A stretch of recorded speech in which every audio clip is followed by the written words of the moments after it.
Assalamualaikum warahmatullahi wabarakatuh. Innal hamdalillah nahmaduhu wa nasta'inuhu wa nastaghfiruh wa na'udzu billahi min shururi anfusina wa min sayyiati a'malina.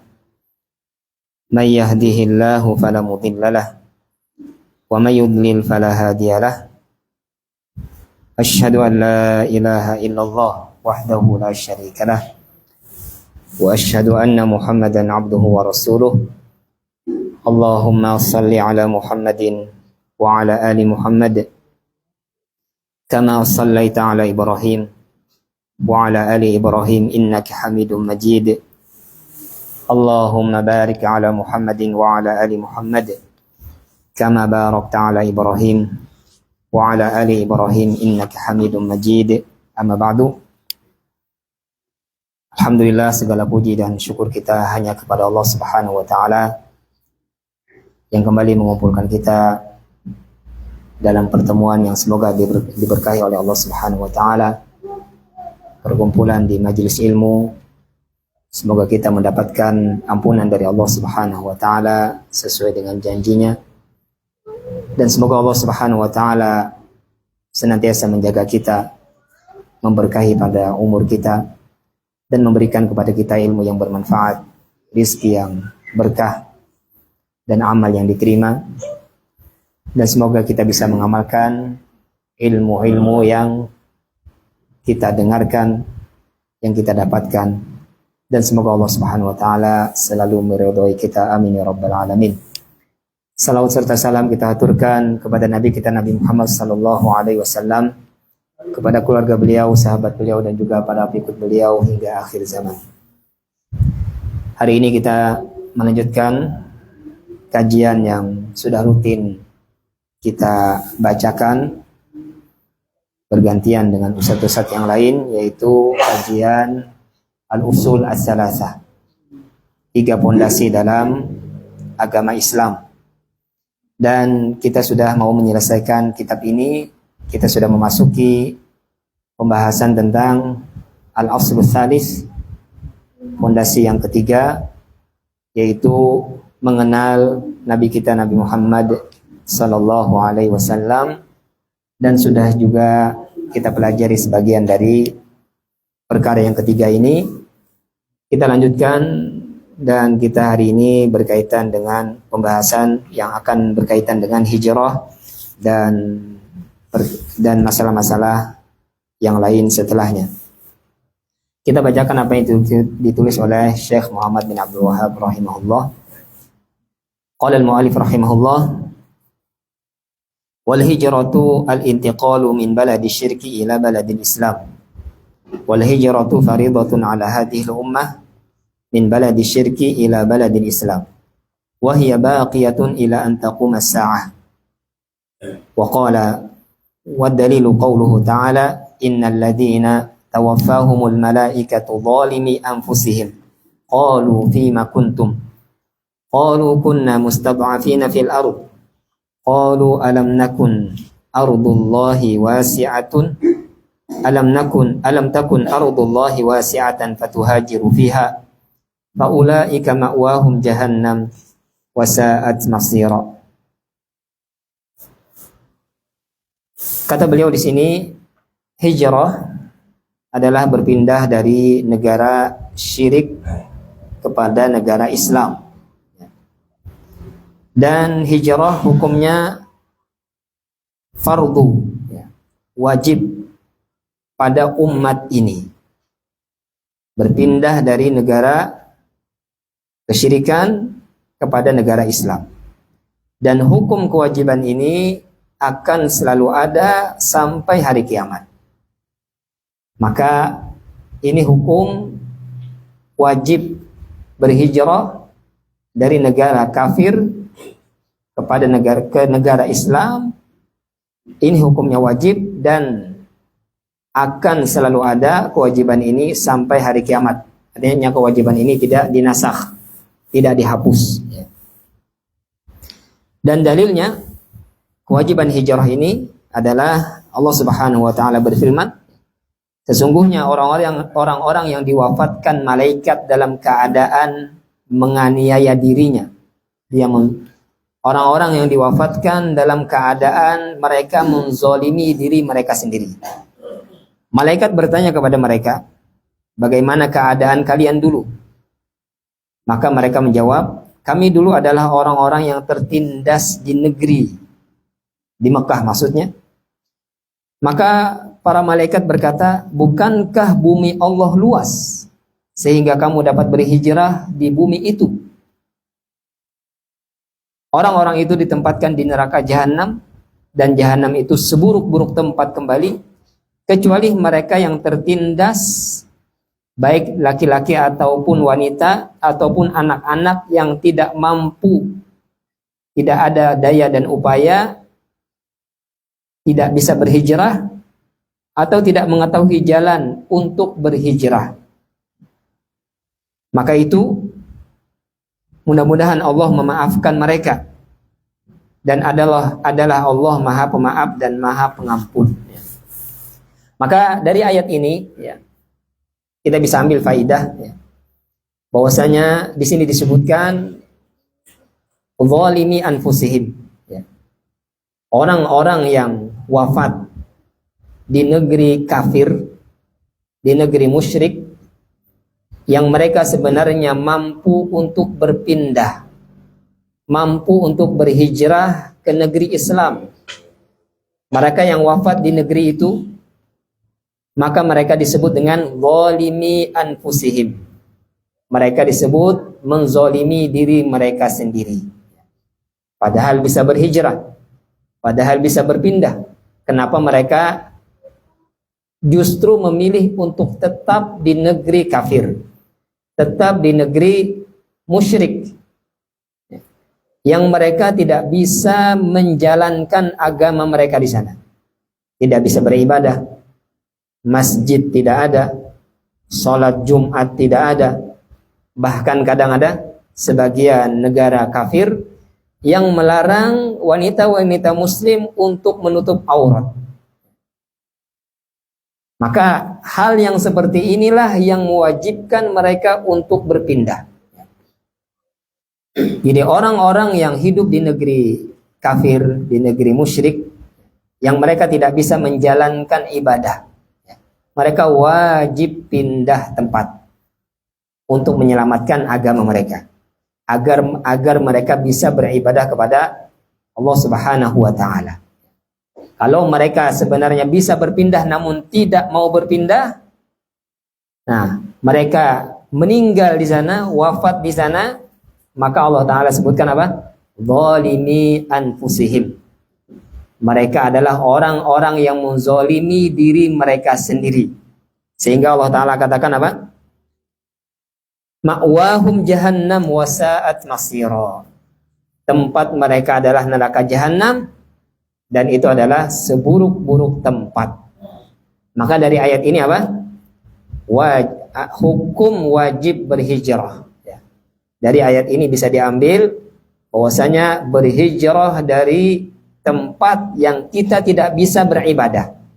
Bahkan lebih daripada itu, kalau kita ditindas, dipaksa untuk melakukan pelanggaran-pelanggaran agama, perempuan muslimah yang tidak boleh berjilbab, menutup aurat, laki-laki tidak boleh pakai janggut, dilarang sholat, masjid dihancurkan, tidak boleh mengadakan sholat Jumat. Maka kalau mampu berhijrah, mampu berpindah, wajib berpindah. Tapi orang-orang yang tidak mampu berhijrah, Allah Ta'ala sebutkan illal mustad'afin, kecuali orang-orang yang lemah, dari laki-laki atau perempuan atau anak kecil, yang mereka memang ingin berhijrah namun tidak bisa. Misalkan memang tidak dibolehkan untuk berpindah, mereka mau mengungsi tapi dipaksa untuk tetap berada di sana. Kalau mau keluar ditahan, dipenjara, disakiti. Atau anak kecil yang tidak tahu apa-apa, atau wanita yang tidak berdaya, atau orang-orang yang memang dia tidak tahu jalan untuk keluar dari tempat tersebut. Maka orang-orang seperti ini kata Allah Subhanahu wa taala, faulaika asallahu ayyafu anhum. Maka orang-orang seperti ini semoga Allah mengampuni mereka. Artinya ada keringanan untuk orang-orang yang memang tidak bisa berhijrah, berpindah dari negara kafir, tempat musyrik ke tempat yang aman, ya, ke negara Islam yang dia bisa menjalankan agamanya, beribadah kepada Allah Subhanahu wa taala. Jadi hijrah wajib bagi orang-orang yang seperti ini, ya. Dan ini hijrah tempat ke tempat, ya. Hijrah itu ada dua, ya. Hijrah dari tempat ke tempat, ini juga ini disebut hijrah. Ada lagi hijrah yang lain, yaitu hijrah ma'nawi. Berhijrah dari perbuatan buruk ke perbuatan baik. Berhijrah dari kelompok di luar ahlu sunnah masuk ke kelompok atau pemahaman ahlu sunnah, ya. Maka ini apa? Juga disebut hijrah, ya. Tapi bukan hijrah tempat, hijrah perbuatan, ya. Hijrah amal, ya. Atau hijrah juga hijrah keyakinan, ya. Nah, ini juga disebut hijrah, ya. Maka orang-orang yang bertaubat, ya, yang tadi dia pemabuk, penjudi, penzina, ya, dia tinggalkan itu semua, dia bertaubat, kembali kepada Allah, menyesali apa yang dia perbuat, ya, dan tidak mau mengulangi lagi, dia mulai rajin beribadah, maka ini disebut apa? Juga berhijrah, ya. Sudah berhijrah, ya. Orang-orang yang tadinya jauh dari sunnah, bahkan memusuhi sunnah, ternyata dia mendengar, ya, kajian-kajian sunnah, dia mulai berpikir, dia mulai mengkaji, ya, ternyata dia menemukan hidayah dan kebenaran, maka ini juga disebut apa? Hijrah, ya. Dari meninggalkan sunnah dan ikut yang sunnah, ya. Yang tadinya pemikirannya, ya, kacau, ya, tidak benar tentang Islam, ya, salah dalam memahami, lalu dia berusaha untuk belajar, mencari tahu, mencari kebenaran, dia dapatkan kebenaran, maka ini juga disebut dengan hijrah, ya. Hijrah kembali kepada sunnah Nabi Shallallahu Alaihi Wasallam, ya. Maka ini namanya hijrah, ya. Maka ada di sini permasalahan, ya. Kan itu dari apa? Tempat negara kafir ke negara muslim, atau tempat yang di sana banyak kesyirikan pindah ke tempat yang lebih aman, atau dia berada di tempat yang dia tidak bisa mengamalkan syariat ke tempat yang dia bisa beribadah. Maka ini hukumnya apa? Hukumnya wajib, ya. Meninggalkan tempat yang dia tidak bisa beribadah di sana. Nah, ada permasalahan kalau sebaliknya gimana? Orang yang dia tinggal di negara muslim lalu pindah ke negara kafir, ya. Perlu kita ketahui dulu, ya, definisi negara Islam itu seperti apa, ya. Jadi definisi negara Islam adalah di negara tersebut nampak syiar-syiar Islam, itu disebut negara Islam, walaupun belum sepenuhnya diterapkan hukum-hukum Islam di dalamnya. Tapi kalau di negara tersebut hidup, ya, syiar-syiar Islam dan banyak penduduknya mayoritas muslim, maka ini disebut negara Islam. Seperti Indonesia, ya. Kita tinggal di negara Islam namanya, ya. Walaupun, ya, dalam hukum, ya, kepemerintahan belum memakai hukum Islam, ya. Kita di sini kan kalau mencuri tidak dipotong tangan, ya. Kalau membunuh tidak dipancung, kalau berzina malah dikawinkan, ya. Kalau di luar berzina dicambuk, ya. Kalau sudah pernah menikah dirajam. Ya. Tapi kalau kita di sini zina, perempuannya hamil, dikawinkan. Nah, ini kan bukan hukum Islam. Ya. Tapi kan di negara kita hidup syiar-syiar Islam, azan di mana-mana, ya.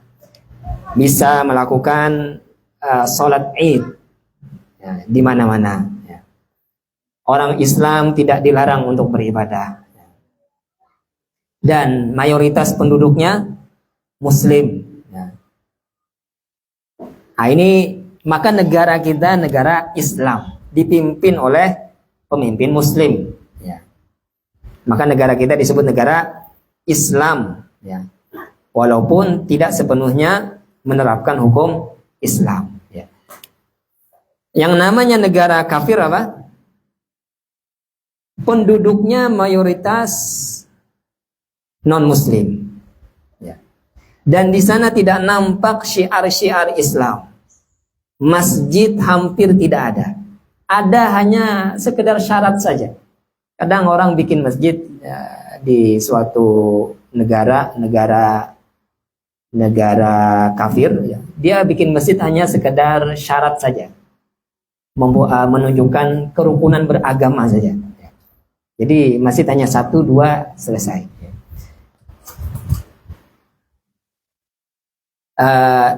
Susah untuk beribadah. Jadi negara kafir apa? Orang-orang kafir banyak. Mayoritasnya apa? Non-Muslim. Masjid hampir tidak ada. Ada paling 1, 2.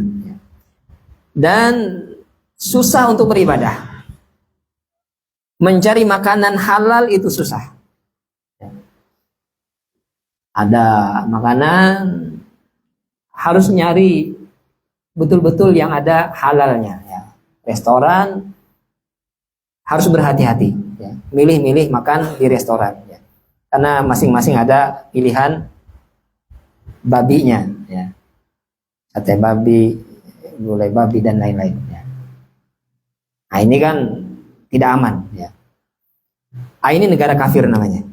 Apalagi kalau di negara tersebut orang-orang Muslim dilarang beribadah. Nah, ini jelas apa? Negara bukan negara kafir lagi, negara kafir yang memerangi Islam. Ya. Negara kafir yang memerangi Islam. Nah, orang yang hidup di negara ini dia tidak bisa beribadah. Jumat gimana dia? Tidak ada jamaahnya. Tidak ada masjid. Tak bisa melaksanakan sholat Jumat. Apalagi sampai dilarang tadi. Ya. Maka orang yang hidup di negara ini dia wajib berpindah, dan Allah Ta'ala katakan wa ardullahi wasi'ah. Bumi Allah luas. Jangan pilih tempat itu. Maka bagaimana kalau sebaliknya? Kita yang hidup di negara Indonesia, negara Muslim, lalu pindah misalnya ke negara kafir, ya. Ke Jerman kah? Ke ya banyak ya, negara-negara kafir, ya, misalkan di negara-negara yang ada di Eropa, ya. Apa hukumnya? Hukum asal kita berkunjung, jangankan pindah ya, berkunjung saja, jalan-jalan, itu hukum asalnya tidak boleh. Hukum asal kita ke tempat negara kafir, itu hukum asalnya tidak boleh, haram hukumnya, kecuali dengan 3 syarat. Hanya 3 syarat ini yang bisa membolehkan kita berkunjung atau tinggal sebentar di negara kafir. Syarat yang pertama adalah kita bisa menjalankan syariat di sana. Ya. Kita misalnya mau jalan-jalan, mau ke Jerman misalnya. Syarat pertama, kita harus memastikan kita bisa beribadah di sana. Ya. kita bisa menjalankan syariat di sana, bisa sholat, ada komunitas muslim di sana, ya, kita gabung, ya. Jadinya kita bisa melaksanakan sholat Jumat di sana, atau minimal sholat berjamaah lah. Kalau Jumat ya karena kita safar, orang yang safar tidak wajib sholat Jumat kan, ya minimal bisa sholat, ya. Ada masjid lah, bisa menjalankan syariat. Dan kalau istri kita pakai menutup aurat tidak dilarang. Ini syarat pertama. Syarat yang kedua adalah memiliki ilmu dan iman. Kenapa harus memiliki dua ini? Ilmu agar kita tidak kemasukan syubhat yang ada di negara kafir. Karena mereka memiliki syubhat. Bisa jadi apa? Ketika kita bergaul dengan mereka, lalu masuk syubhat ke kepala kita, ya. Lalu kita pemikirannya udah aneh-aneh, ya. Makanya biasanya orang yang belajar agama ke negara kafir, yang dosen-dosennya, guru-gurunya padahal orang-orang non-muslim, balik ke negaranya pasti pemikirannya aneh, ya. Liberal, ya. Jadi salah kalau orang belajar agama ke negara kafir. Belajar agama itu ke negara muslim yang betul-betul ulamanya betul-betul belajar agama. Jadi kalau belajar agama ke non muslim, ya, mereka belajar agama hanya sekedar penelitian saja, ya. Hanya sekedar apa? Mengetahui Islam seperti diteliti dan lain-lain, ya. Bahkan kadang tujuan mereka buruk, ya. Mereka belajar agama itu untuk menghancurkan. Mereka belajar Islam untuk menghancurkan Islam, untuk mencari celah, dari celah mana Islam ini bisa diadu domba, dipecah belahkan. Nah, orang muslim dia salah kalau dia belajar ke negara kafir, lebih salah lagi kalau gurunya sebenarnya non muslim. Maka tidak jarang orang yang kembali dari sekolah-sekolah seperti ini pulangnya pemikirannya kacau, ya. Pulangnya pemikirannya kacau, ya.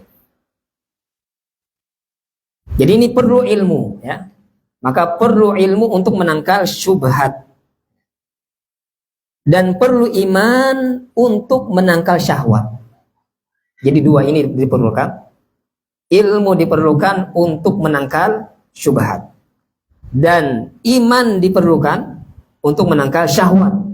Karena orang yang ke negeri kafir, jangankan ke negeri kafir, ya, negeri muslim aja yang tidak sepenuhnya menjalankan syariat, ketika kita masuk bandara saja itu bermacam-macam orangnya yang masuk, ya.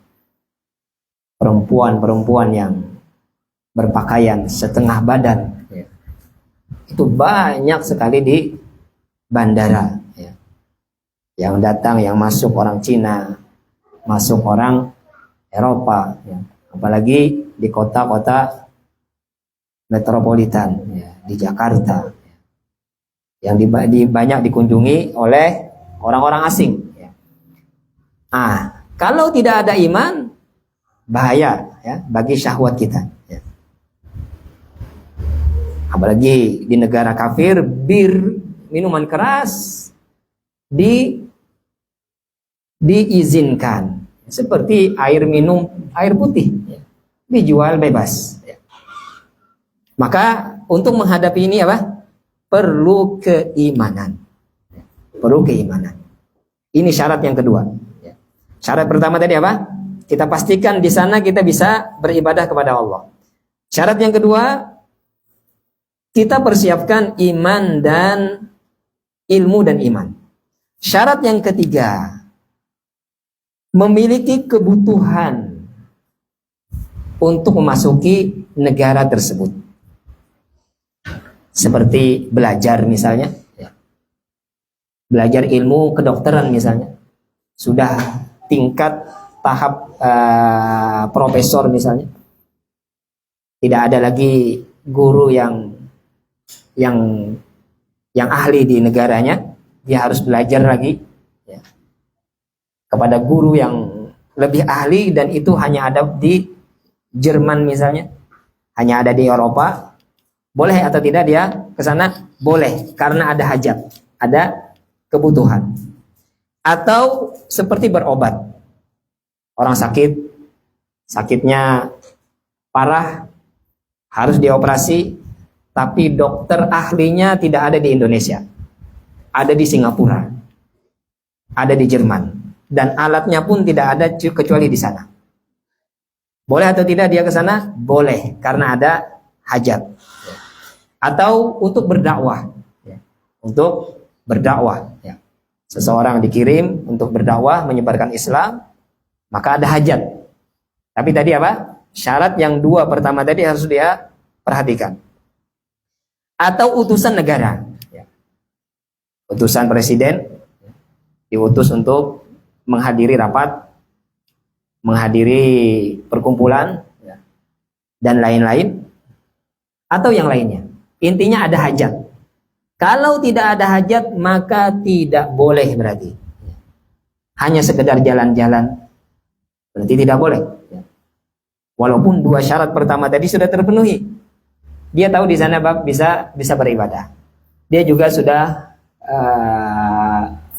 sudah berilmu, sudah mengkaji, sering hadir kajian, dan imannya sudah mantap. Tapi ya sekali-kali dia mau jalan-jalan, jalan-jalan ke Singapura, jalan-jalan ke Jerman, jalan-jalan ke Paris. Hanya sekedar jalan-jalan saja, tidak ada hajat selain itu. Boleh atau tidak? Tidak boleh. Karena syarat yang ketiga ini juga harus terpenuhi. Dia ke sana untuk berhajat, ada hajat yang memang dia butuhkan. Berarti apa? Jalan-jalan ke negara kafir tidak boleh. Rekreasi dan lain-lain tidak boleh. Takutnya kalau kita meninggal di sana masuk ayat tadi. Nauzubillah. Jalan-jalan ke sana, balik ke pantai, ke tempat maksiat. Qadarullah dia mati di sana. Apa kata Allah Subhanahu wa taala? Faulaika ma'wahum jahannam wasa'at masira. Orang-orang yang diwafatkan dicabut ruhnya oleh malaikat di tempat negara kafir, dia menzalimi diri mereka sendiri. Dan kata Allah, merekalah orang-orang yang tempatnya di neraka jahanam. Wasa'at masira, dan itu adalah tempat yang paling buruk. Kita lanjutkan. Wa qauluhu ta'ala ya ibadiyalladzina amanu inna ardi wasi'atun fa iyaya fa'budun. Allah Ta'ala berfirman juga sebagai dalil wajibnya berhijrah, wahai hamba-hambaku yang beriman, sesungguhnya bumiku ini luas, maka beribadahlah hanya kepadaku. Ketika kalian tidak bisa beribadah di satu tempat, kalian harus pindah. Cari tempat yang kalian bisa beribadah di sana. Wajib hukumnya. Qala al-Baghawi, berkata al-Imam al-Baghawi rahimahullah mentafsiri ayat ini, kata beliau apa? Nazalat hadhil ayatu bil muslimin alladhi bi Makkah wa lam yuhajiru. Nadahumullahu bismil iman. Turunnya ayat ini tentang orang-orang muslim yang berada di Mekah, yang mereka belum berhijrah. Allah Ta'ala panggil mereka dengan kata iman. Ya ibadiyalladzina amanu, wahai hamba-hambaku yang beriman yang masih berada di Mekah. Inna ardi wasi'ah, sesungguhnya bumiku sangatlah luas. Kan mereka ditindaskan di Mekah. Nabi, apa kata Nabi ketika diusir oleh kaumnya? Kan cerita hijrah itu bagaimana? Orang-orang kafir itu mengumpulkan utusan dalam setiap qabilah. Jadi orang-orang kafir sepakat, Qabilah orang-orang kafir Quraisy, qabilah mereka, suku-suku mereka itu mengirim satu utusan, satu laki-laki setiap qabilah untuk membunuh Rasulullah Sallallahu Alaihi Wasallam, dan membunuhnya berbarengan dengan masing-masing membawa pedang dan masing-masing memukulkan dengan pedangnya secara bersamaan. Itu rencana mereka. Kenapa mereka melakukan seperti itu? Agar kabilahnya Rasulullah Sallallahu Alaihi Wasallam, ya, Al-Quraisy, ya, kabilah Quraisy, ya, kabilahnya sukunya Nabi Sallallahu Alaihi Wasallam, tidak bisa menuntut kepada kabilah-kabilah yang lain. Karena ini banyak kabilah mengutus satu orang menghabisi Rasulullah Sallallahu Alaihi Wasallam, sehingga kabilah Quraisy tidak bisa ngapa-ngapain. Karena yang dihadapi banyak kabilahnya, dia sendirian. Nah, rencana itu mereka jalankan, mereka utus, mereka kumpulkan para utusan setiap kabilah dan mendatangi rumah Nabi Sallallahu Alaihi Wasallam tengah malam.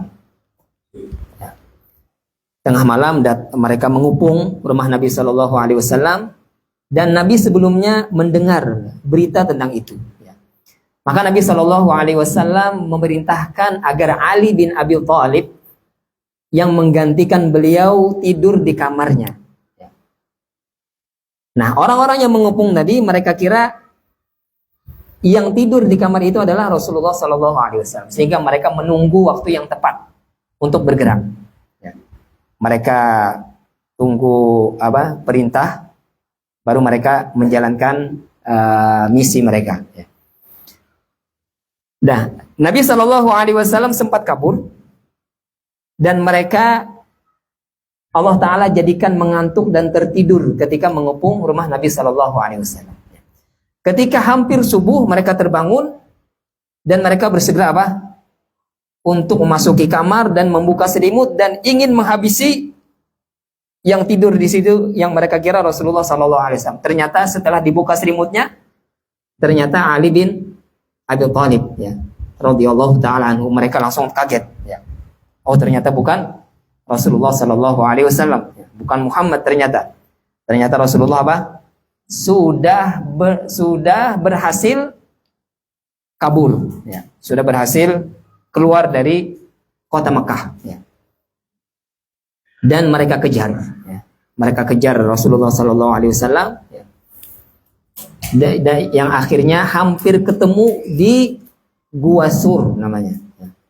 Jikalau Allah Ta'ala tidak lindungi, ya, kata Nabi Sallallahu Alaihi Wasallam, jikalau mereka melihat ke bawah, maka aku dan Abu Bakar akan terlihat. Ya. Tapi Allah Ta'ala lindungi Rasulullah Sallallahu Alaihi Wasallam dan Abu Bakar.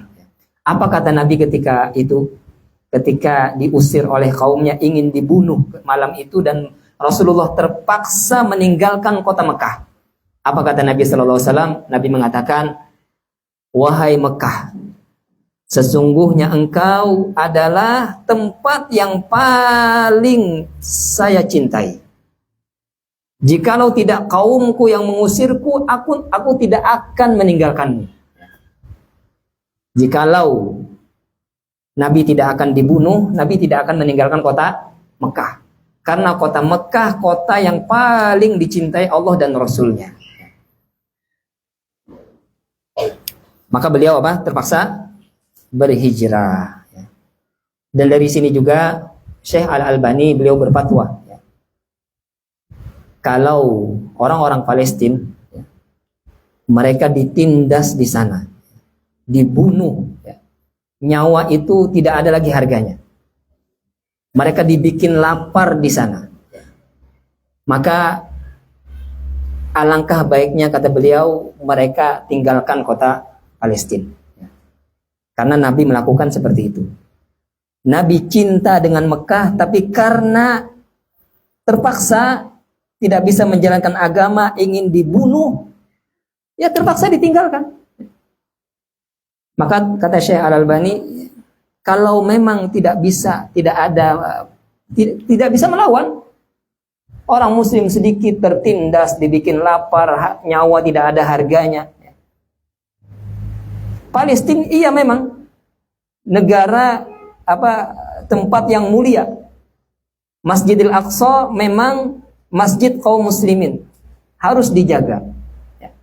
Tapi bagaimana kita tidak bisa melawan?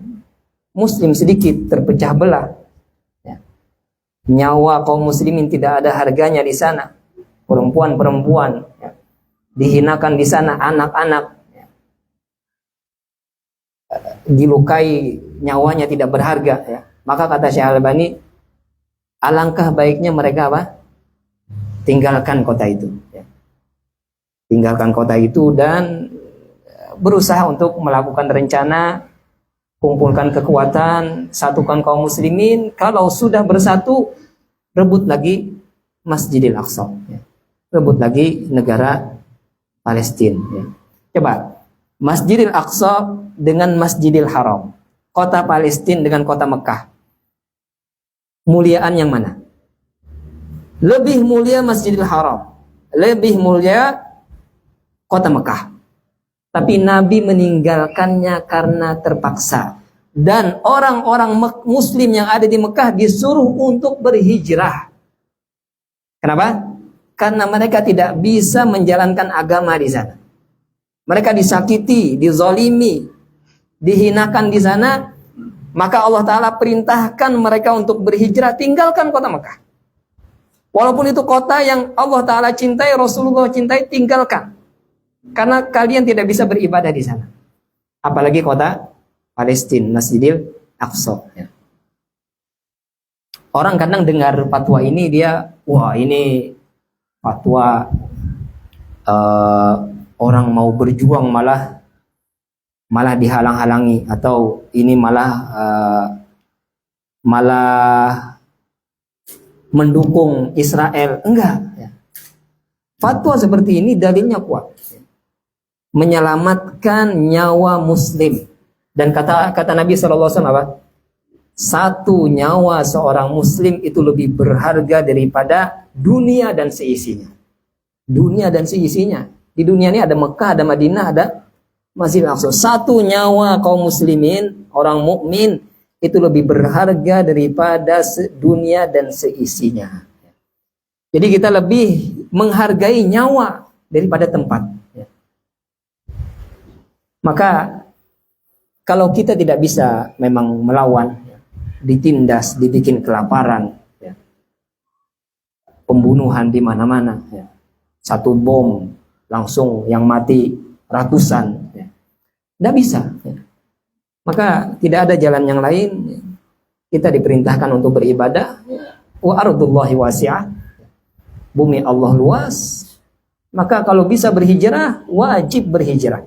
Kalau tidak bisa, yaitu semoga Allah Ta'ala mengampuni orang-orang yang memang dia tidak bisa berhijrah dan juga tidak bisa beribadah.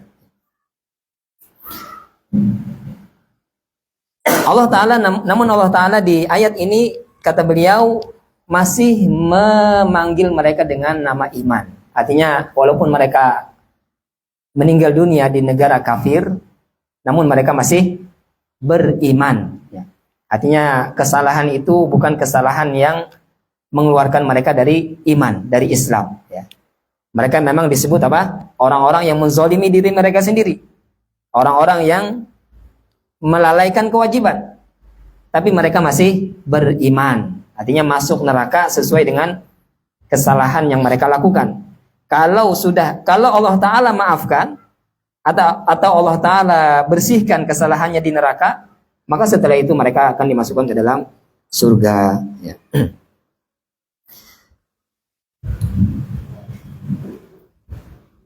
Wa dalilu 'alal hijrah minas sunnah, dan dalilnya kewajiban hijrah dari sunnah Nabi sallallahu alaihi wasallam. Kata Nabi sallallahu alaihi wasallam, la tanqati'ul hijratu hatta tanqati'at taubah. Wa la tanqati'ut taubatu hatta tatlu'asy syamsu min maghribiha. Kata Nabi SAW, tidak akan terputus kewajiban hijrah sampai terputusnya taubat. Dan tidak akan terputus taubat, waktu taubat itu selalu masih ada sampai terbitnya matahari dari barat. Jadi sampai hari kiamat, hijrah ini hukumnya wajib. Sebagaimana taubat wajib sampai hari kiamat masih terbuka untuk bertaubat, maka hijrah pun masih terbuka sampai hari kiamat, ya. Ini ditegaskan kenapa? Memang ada orang-orang yang berfatwa, ya, di zaman kita ini sudah tidak wajib lagi berhijrah. Ya. Ada memang orang-orang yang mengatakan seperti itu. Karena kata mereka Muslim itu sudah di mana-mana. Dan manusia sekarang sudah lagi tidak seperti zaman dulu. Ya. Jadi mereka dimanapun berada tidak masalah, kata mereka. Sebenarnya tidak masalah ya, kalau bisa beribadah, bisa menjalankan syariat ya. Dan di sana kita bisa menjaga kita dan anak-anak kita ya. Kita bisa beribadah. Misalnya orang hidup di negara kafir, dia bisa beribadah di sana, menjalankan syariat, dan istri dan anaknya aman. Iya, dia tinggal di negara kafir, tapi di lingkungan misalnya di komplek yang di sana dia menjalankan syariat. Ya. Dia bikin komplek di sana, ya. Perumahan, ada masjidnya, ada kajiannya, sholat Jumat di sana, komunitas Muslim bergabung di sana, tidak mengapa. Sekolahan juga ada di sana lengkap. Ya. Maka hal yang seperti ini memang tidak mengapa. Ya. Tapi kalau dia di tempat di sana tidak bisa menjaga dirinya dan tidak bisa menjaga anak-anaknya, nah ini apa? Dia wajib hijrah ya ke tempat yang lebih aman, ya, yang dia bisa menjalankan syariat Islam. Ya. Kita lanjutkan.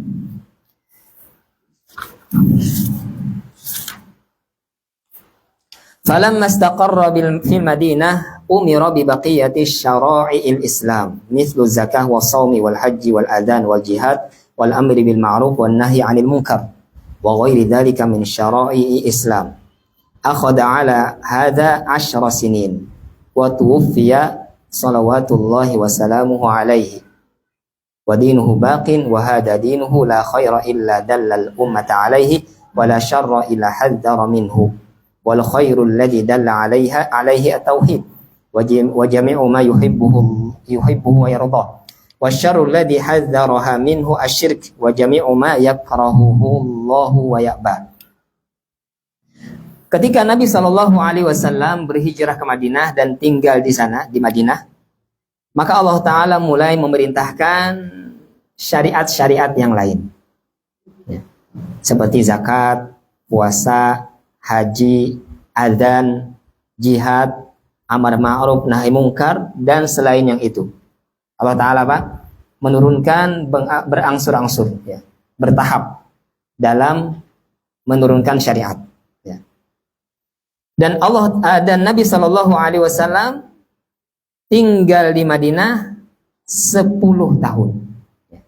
Tinggal di Madinah 10 tahun.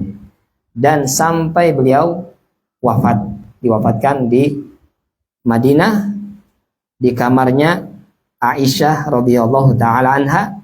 Dan hadis Nabi Shallallahu alaihi wasallam, semua para nabi dan rasul itu dikuburkan di tempat dia wafat. Maka tidak ada pilihan ya bagi para sahabat melainkan harus menguburkan Nabi di kamarnya Aisyah radhiyallahu taala anha. Jadi kuburan Nabi di mana? Di kamar Aisyah, bukan di masjid. Bukan di masjid. Kita sudah singgung ini ya, tentang kemarin sholat di masjid yang ada kuburannya. Sudah kita bahas dalam kajian sifat sholat Nabi. Jadi Nabi tidak dikuburkan di masjid, tapi dikuburkan di luar masjid dan di kamar Aisyah. Bukti kamar Aisyah radhiyallahu taala anha bukan masjid apa? Hadis Nabi sallallahu alaihi wasallam ketika Nabi i'tikaf dan Aisyah haid, Aisyah sedang haid, Nabi i'tikaf ya. Dan Nabi ingin disisirkan rambut beliau. Apa yang dilakukan? Nabi mengeluarkan kepala beliau dari masjid. Dan Aisyah menyisirkan rambut Nabi dari jendela. Ya. Kenapa? Karena Nabi tidak boleh ke kamar. Karena kamar ini di luar masjid, Nabi sedang i'tikaf. Kalau i'tikaf tidak boleh keluar masjid, ya kan? Dan Aisyah tidak bisa ke masjid, kenapa? Karena sedang haid. Nah, ini berarti apa? Kamar Aisyah radhiyallahu taala anha bukan masjid, dan kamarnya bukan termasuk dalam masjid. Adapun sekarang memang kelihatannya apa? Makom Nabi masuk ke dalam area masjid. Memang kelihatannya seperti itu, tapi itu sudah dipagar, ya. Bahkan pagarnya 3, ya. Pagar makom Nabi itu 3, ya. Jadi di luar itu persegi 4, ya. Di dalam itu beda lagi arahnya. Di dalamnya lagi beda lagi, ada persegi berapa gitu, ya. Nah, itu memang dibikin seperti itu agar dulu, ya, orang-orang tidak menghadap, agar orang dulu sholat tidak menghadap kuburan Nabi.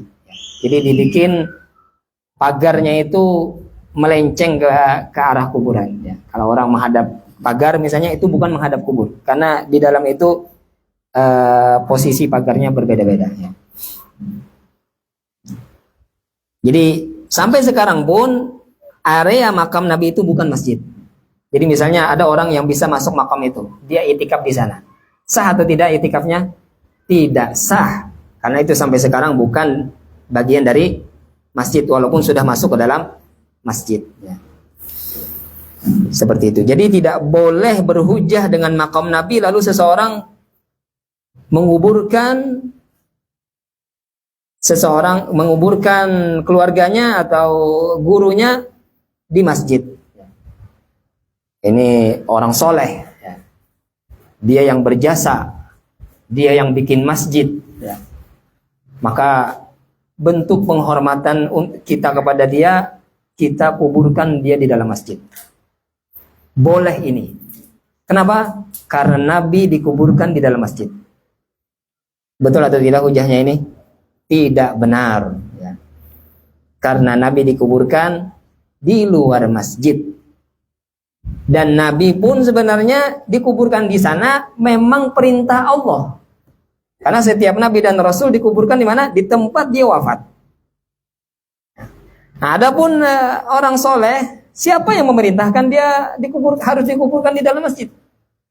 Tidak ada. Bahkan ada larangannya. Ada larangan untuk menggabungkan masjid dan kuburan. Jadi tidak ada anjurannya, bahkan ada larangannya.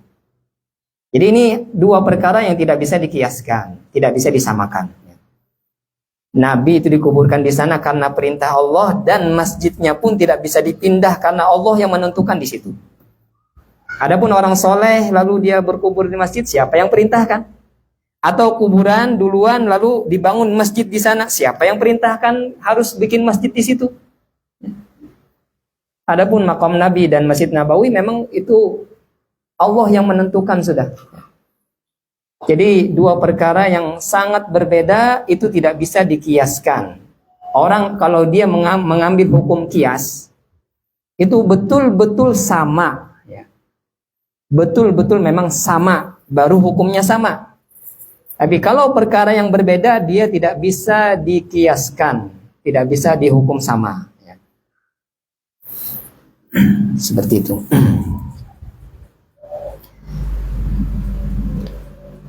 Dan Nabi diwafatkan di Madinah, ya, di tanggal 12 Rabiul Awal. Ini kesepakatan para ulama. Nabi itu wafat di tanggal 12 Rabiul Awal tahun 11 Hijriah. Adapun kelahiran Nabi ini ulama ikhtilaf. Kelahiran Nabi ini para ulama ikhtilaf tentang tanggalnya. Kenapa kok bisa terjadi? Karena ketika Nabi wafat, ini kan seorang Nabi, ya. Orang memperhatikan kehidupannya, ya. Wafatnya beliau tersebar kabarnya di penjuru negara, ya. Sehingga orang tahu kesepakatan kaum muslimin Nabi itu wafat di tanggal 12 Rabiul Awal di tahun 11 Hijriah. Adapun kelahiran beliau, maka para ulama ikhtilaf. Ada yang mengatakan 12 Rabiul Awal, ada yang mengatakan di tanggal-tanggal yang lain. Kenapa kok bisa terjadi ikhtilaf? Karena ketika beliau lahir, orang tidak kenal. Orang tidak kenal siapa yang lahir. Hanya tahu orang-orang terdekat saja. Itu pun tidak tahu yang lahir ini adalah seorang yang akan menjadi nabi